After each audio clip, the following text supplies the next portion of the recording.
今仔讲到总统当选人赖清德的行政院长人选，各界拢在关注。昨赖清德伫咧网络节目当中，有透露未来规划，讲行政院长甲各部会部长人选要完全是用民进党的，伊邀请各界人才。目前心内嘛已经有人选的考虑。大选过后，有美国访问团来台湾，这摆是华府智库哈特逊研究所，包含华裔学者伊无村顶人，向副总统也是总统当选人赖清德表达祝福。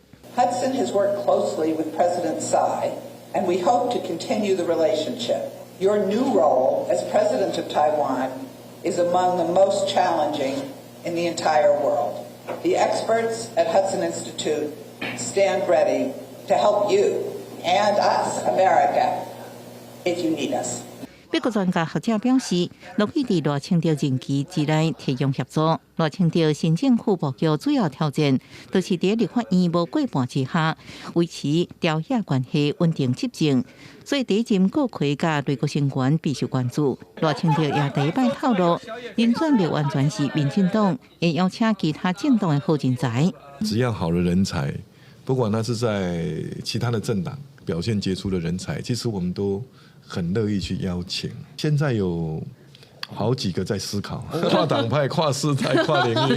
可能的国会人选目前各界点名，包含总统府秘书长林佳龙、行政院副院长郑文灿、清平台董事长陈丽君、前民进党主席杜荣泰、加来竞选总干事潘明安，拢是有民进党的背景。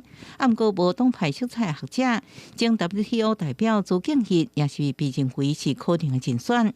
只要符合民主大联盟原则的优秀人才，都可以纳入内阁团队，相信赖总统会推出令人耳目一新的亮眼名单。我觉得他只是现在目前这个情况之下，他这样说，嘴里面这样说，但是他会不会要这样做，我们还是要这个拭目以待。林兄立会对赖清德以民主大联盟原则组建内阁团队乐观其成，不过南会是保持积极的态度，因为伫赖清德有实际行动进程，爱静观其变。